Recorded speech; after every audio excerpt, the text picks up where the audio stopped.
le va? Informaciones económicas listas para contárselas a continuación a través de Telesur. Comencemos con nuestros títulos informativos. Presidente de Estados Unidos, Donald Trump, insiste en definir al TLCAN como un acuerdo terrible, el peor de todos los tiempos, dice, por lo cual podría suspender definitivamente las negociaciones para su reformulación y plantear acuerdos bilaterales con México y Canadá por separado. En Argentina la cosa está que arde. Las calles hablan y mucho. Gremios evalúan posible paralización general. Mientras tanto, camioneros amenazan con medidas de fuerza en reclamo de acuerdos paritarios y cese de medidas económicas neoliberales de Mauricio Macri. Buen viento, buena mar. Así va la cooperación Rusia-China. Vladimir Putin dijo a Estatal China: tenemos direcciones de cooperación grandes y prometedoras. China es nuestro mayor socio comercial, sin duda alguna. Y en nuestro expediente analizamos desplome de la lira turca. ¿Obedece a intenciones políticas? ¿Qué se dice desde el Ejecutivo, pero también qué se afirma desde el pueblo? ¿Y cómo determina esta situación monetaria las presidenciales y parlamentarias fijadas para el próximo 24 de junio? Comencemos.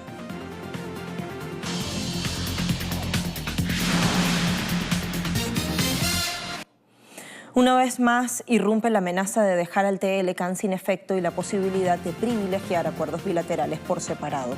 El asesor económico de la Casa Blanca, se trata de Kudlow, Larry Kudlow, informó recientemente que el presidente Donald Trump está contemplando seriamente dar un giro radical a las negociaciones para la modernización del tratado, negociaciones, conversaciones o pláticas que comenzaron hace 9 meses exactamente.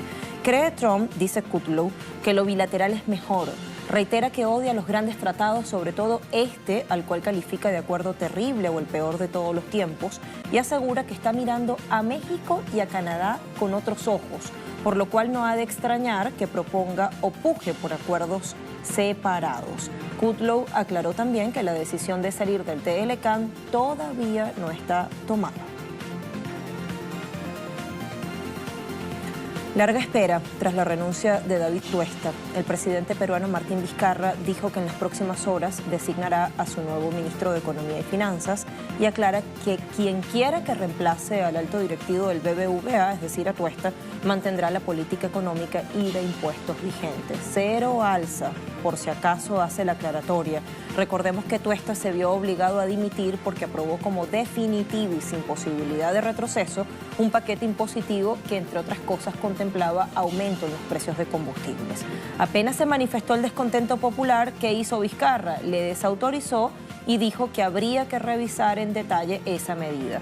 Fue así como las intenciones de huelga general de los transportistas, de camioneros y autobuseros específicamente, se vieron aplacadas y lograron llegar a un acuerdo ejecutivo y este gremio. Se espera medidas de libre mercado hasta 2021 de todas, cuando corresponde el fin del mandato de Vizcarra. El cambio del ministro se definirá seguramente entre hoy y mañana. Apenas lo definamos con el Premier, obviamente daremos a conocer y será la juramentación correspondiente. No hay cambio en la política económica. Exactamente es igual. En consecuencia, el nuevo ministro de Economía también va a estar alineado con la política económica del gobierno que la establecimos y la planteamos desde el primer día. Eso dice el presidente Vizcarra. Mientras tanto, miles de peruanos han salido a las calles para rechazar aumentos. En la capital, este martes por la noche, miles de manifestantes hicieron presencia en las calles, rechazando el aumento del costo de la vida, el paquete de impuestos que fue anunciado recientemente por el gobierno, convocando a un paro nacional, aun cuando Vizcarra dice que todo ello queda sin efecto. Sin embargo, están en alerta. Piden además la destitución de los integrantes del Congreso peruano en medio de revelaciones de casos de corrupción y de gastos de la Cámara Legislativa en artículos de lujo.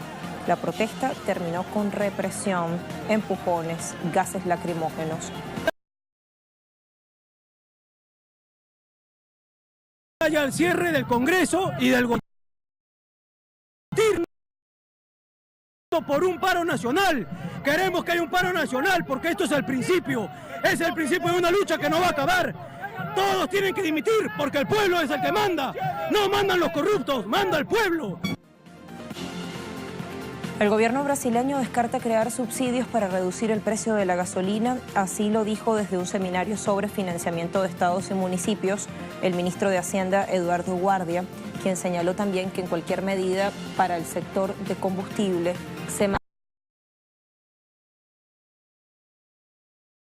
hay espacio fiscal para subsidios. La diferencia extendería a la gasolina un compromiso semejante al concedido para poner fin al paro de camioneros, a quienes garantizó una reducción de 0,46 reales, es decir, 0,12 dólares, en el precio de diésel por 60 días. Anunció la creación de un grupo de trabajo para amortiguar los efectos del incremento sobre los consumidores y habló también de la posibilidad de crear un nuevo impuesto para paliar las fluctuaciones de los precios petroleros.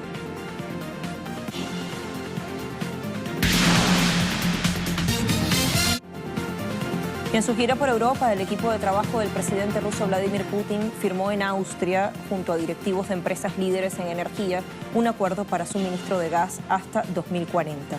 Hablamos de la corporación rusa Gazprom, de Export y la empresa de energía de Austria OMV Gas Marketing and Trading GmbH. Firmaron ambas un acuerdo sobre suministros de gas hasta 2040. Así ocurrió después de conversaciones que sostuvieron el presidente Putin y el canciller austriaco Sebastian Kurz en Viena. Rusia y Austria están haciendo una contribución significativa para garantizar y expandir la cooperación y seguridad energéticas de todo el continente europeo. El acuerdo fue rubricado por el presidente del Comité de Dirección de Gazprom, Alexei Miller, y el presidente del Consejo de Administración de la empresa austriaca, Rainer Seele, en presencia de Putin y Kurz. Y para finalizar este segmento que tiene que ver con petróleo, miremos indicadores. Empecemos por el Brent, que subió 0,18% y está operando en las últimas horas en 75,36 dólares por barril.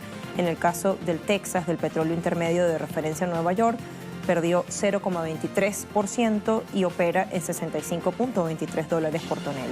Y finalmente, Cesta OPEP, como nuestro tercer principal referente, está ubicado en estas horas, o ubicada la cesta, en 72,78 dólares por tonel, una pérdida de 78 centavos de dólar.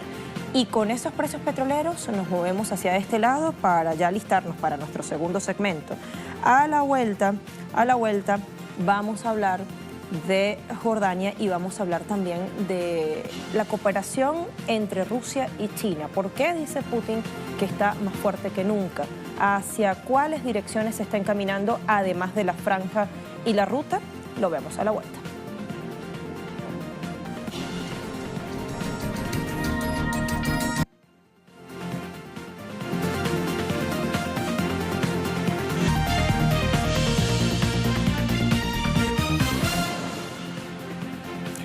Antes de emprender vuelos hacia varios países de Europa, la primera gira que hace por el viejo continente después de haber resultado ratificado en las últimas elecciones, el presidente ruso Vladimir Putin ofreció una entrevista en exclusiva a la televisora estatal china y habló, entre otras cosas, de cómo va la cooperación con el gigante asiático. Estas son direcciones de cooperación grandes y prometedoras, y esta será, sin duda, la base para una mayor cooperación. Actualmente, China es nuestro mayor socio comercial. El año pasado, los volúmenes de...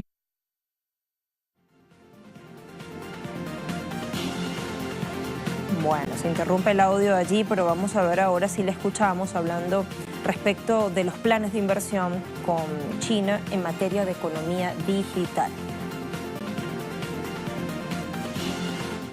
Hemos llevado a cabo estudios intensivos en estas áreas y tenemos planes e intenciones de cooperar con China. Sabemos que China ha cosechado notables resultados en el Internet y el comercio electrónico. Sin embargo, no es suficiente para Rusia y China. Trabajamos juntos para perseguir el desarrollo a corto plazo.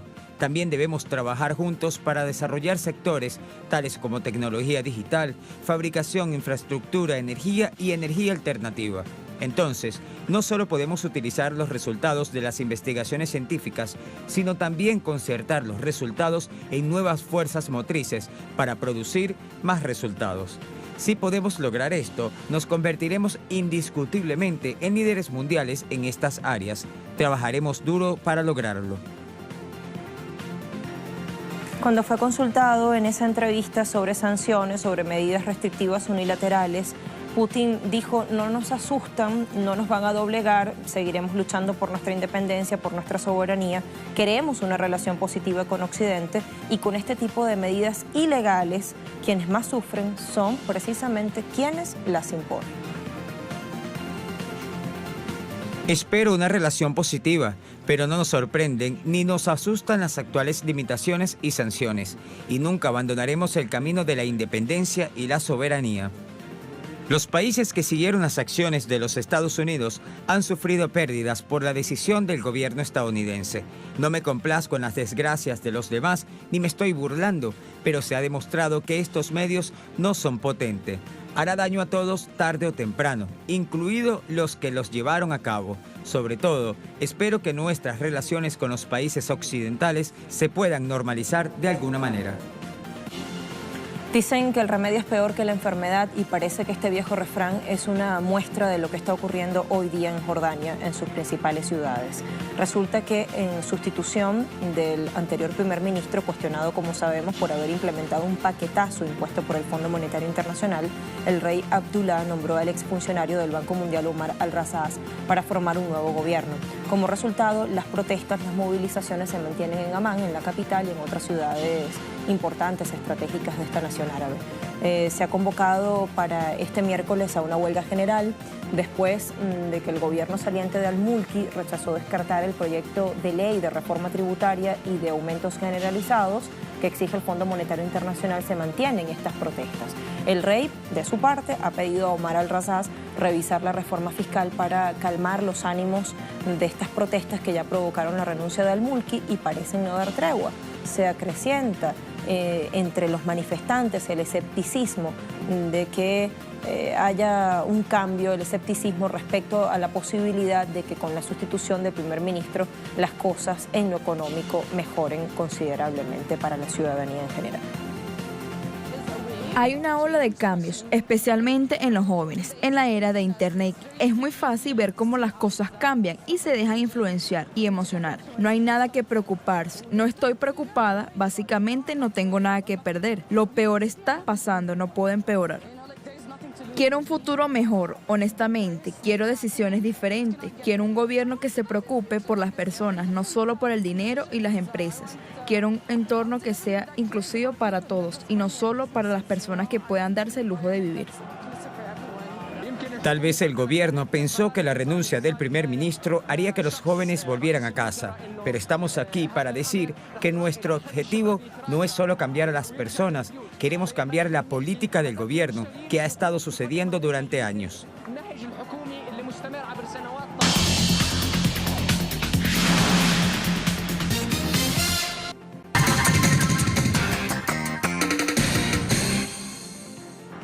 Semana decisiva para la fusión más peligrosa de todos los tiempos. Se tiene previsto que Bayer y Monsanto consumen su matrimonio el jueves venidero. Así lo ha dado a conocer el gigante farmacéutico alemán, quien ha descartado el uso del nombre Monsanto.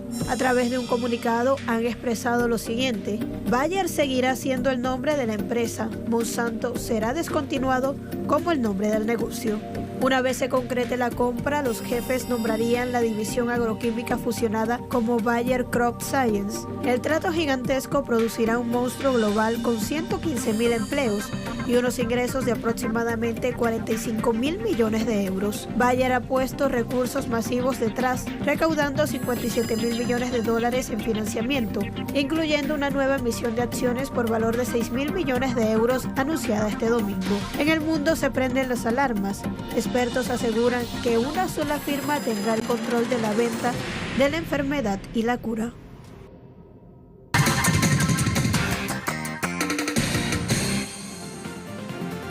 Bueno, vayamos de una vez a presentar nuestra próxima pausa, la última que vamos a hacer, y revisemos esta imagen que nos permite anticipar lo que viene. Abriremos el expediente. Esta es la lira turca. Ha sufrido un desplome de 20 puntos porcentuales respecto al dólar en el último mes, es decir, en mayo. Esto genera toda una crisis y además es determinante para las elecciones que han sido fijadas para el 24 de este mes. Pausa y venimos con esto.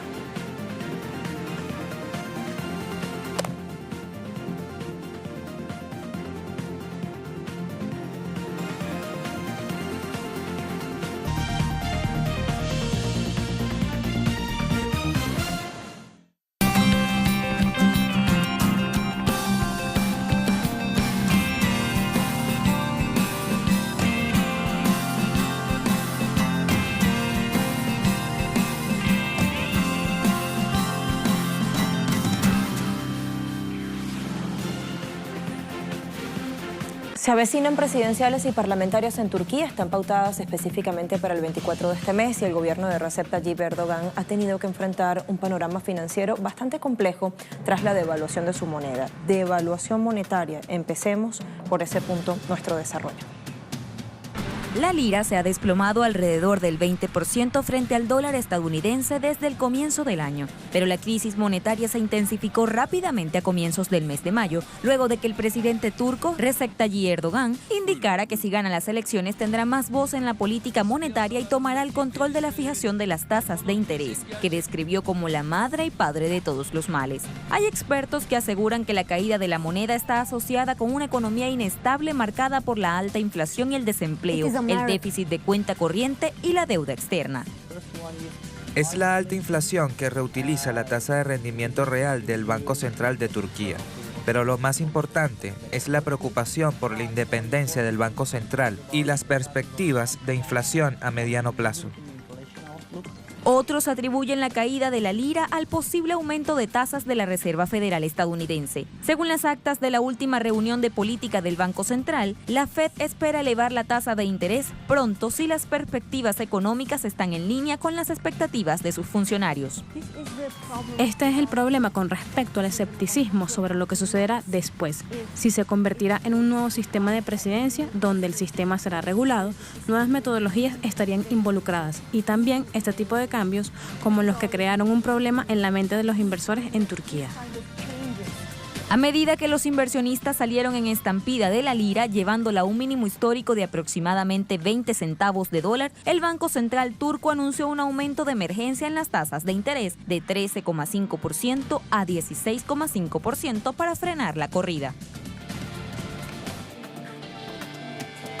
¿Qué sigue? El gobierno turco denuncia manipulación en las tasas de cambio para justamente crear esa desestabilización económica de cara a los comicios. El presidente Erdogan llamaba a sus ciudadanos en una reciente alocución a destruir este juego perverso de alterar el valor de la moneda local frente al dólar estadounidense con intenciones claramente políticas, decía, y urgía a los turcos a no favorecer monedas extranjeras sobre la lira turca, es decir, la moneda nacional. Turquía le da importancia a la estabilidad macrofinanciera. Tomaremos medidas para reducir la inflación y reducir el déficit actual a través de diferentes medios después de las elecciones.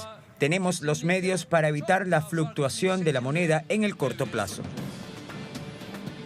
Y recientemente Sputnik tituló "Ni euros ni dólares. Erdogan pide cambiarlos por liras". Y después de ese titular se lee claramente que el mandatario animó a sus ciudadanos a cambiar el dinero en efectivo que tengan en divisas extranjeras a moneda local. Dijo exactamente: hermanos, hermanas, a quienes tengan bajo la almohada dólares y euros, agárrenlos y cámbienlos por liras.